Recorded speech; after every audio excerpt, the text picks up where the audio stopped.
Karnataka state वक्फ board के ताल्लुक से एक अहम खबर है। कर्नाटका स्टेट वक्फ बोर्ड के चेयरमैन के चुनाव हुए हैं। इस इंतखाबात में अनवर बादशाह को चेयरमैन इलेक्टेड कर लिया गया है, लेकिन बाज़ाब्ता तौर पर ऑफिशियली तौर पर यह अनाउंसमेंट नहीं हुआ है, क्योंकि हाई कोर्ट ने इस पर अनाउंसमेंट पर रोक लगाया था।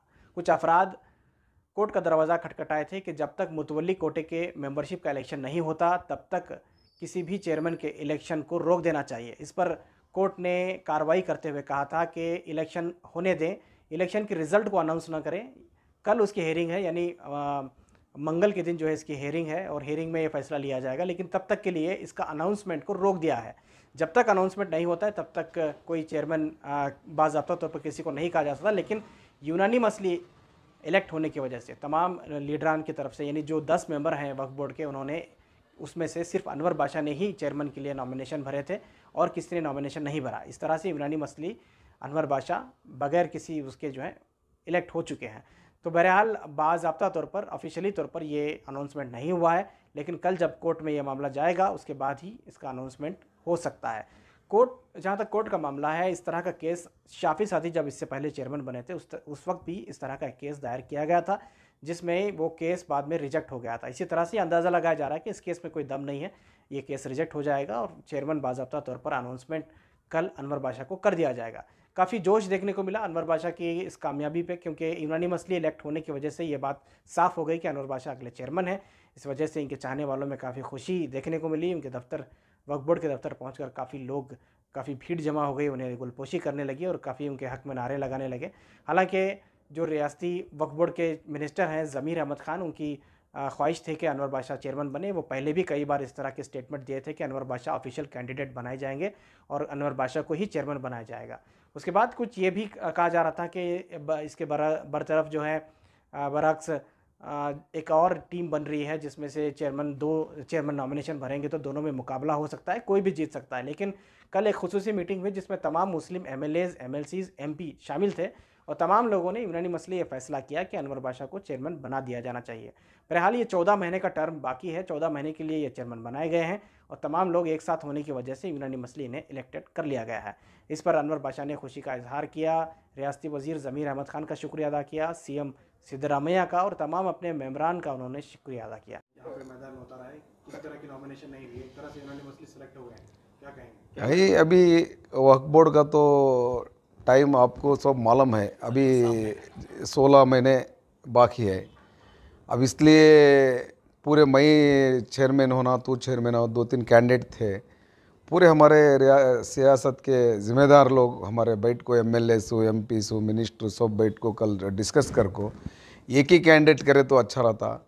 तो मुझे चुने हैं, उन्होंने क्या मेरे ऊपर भरोसा रखो, उनको उन्होंने चुने हैं, उनका मैं भरोसा भी मैं बचाता हूँ। जिस कर्नाटक में मुतवल्लियों का जो वादा हमें करे थे वो वादा भी कंप्लीट करता हूँ। नॉमिनेशन पूरे हमारे कर्नाटक के मुस्लिम्स लीडर्स पूरे बैठ को भी एक ही नॉमिनेशन करना, वो भी मुझे भी चुन लें। अनवर बादशाह कुछ देना चेयरमैनशिप का बोल को, वो पूरे भी जिम्मेदारी से मुझे कल बहुत टाइम ले को डिस्कस कर को करें, उसके हिसाब से हमें एक ही नॉमिनेशन किए हैं। ज़मीर अहमद ख़ान साहब की भी ख्वाहिश थी कि आपको चेयरमैन बनाएं, पहले भी कई बार उस बारे में बोले। हाँ, पहले BJP की हुकूमत में जो बोर्ड की हालत बुरी हालत थी, वो टाइम में ज़मीर अहमद साहब हमारे साथ मिलकर बोर्ड बनाने में उनका बहुत काम है। अब भी वैसा ही बैठ को पूरे सियासत के MLAs को, हमारे नसीर साहब, MP नासिर हुसैन, हैरिस साहब, अब्दुल जब्बार साहब, पूरे भी बैठ को अच्छा एक डिसीजन ले लें। वो डिसीजन के हिसाब से मुझे कैंडिडेट करें हैं। मैं भी चेयरमैन हुए के बाद कल कोर्ट का फैसला आने वाला है, फैसला आने के बाद मैं भी अच्छा काम करके उनको बताता हूँ। चैलेंज का सवाल नहीं, वो चैलेंज क्या भी रहा तो भी हमें पूरे लीडर्स कर्नाटक में, हमें खाली ओनली चेयरमैन क्या भी नहीं कर सकता। चेयरमैन के साथ मेंबर के साथ पूरे MLA, MP, MLC जो भी हमारे जिम्मेदारी सियासत के हैं, उनको पूरे साथ लेकर मैं अच्छा काम, वो चैलेंज पूरा भी मैं ख़त्म करता हूँ। मैं वक्फ बोर्ड में पहले डायरेक्टर हुआ, SM कृष्णा गवर्नमेंट में मेंबर्स हुआ था। मैं डिस्ट्रिक्ट DWC कमेटी में मेंबर था। बाद में उसके बाद मैं चेयरमैन हुआ DWC में। तीसरी बार चेयरमैन भी DWC में काम करके मुझे तजुर्बा है। उसके साथ और 3 साढ़े 3 साल इधर भी मेंबर होकर मैं काम कर रहा हूँ। बहुत सारे बोर्ड के ताल्लुकात से मैं तजुर्बा रखता हूँ, इसलिए मुझे भी उम्मीद है, मुझे एक्सपीरियंस भी है, अच्छा काम करता हूँ। जो गैर कानूनी कब्जे हैं उसे छुड़ाने के लिए क्या कोशिशें होंगी? वो लीगल शेल में हमें इमीडिएट अब नासिर साहब भी बोल रहे थे, वो अब कल परसों हमें एक लीगल शेल की मीटिंग भी बुलाते हैं।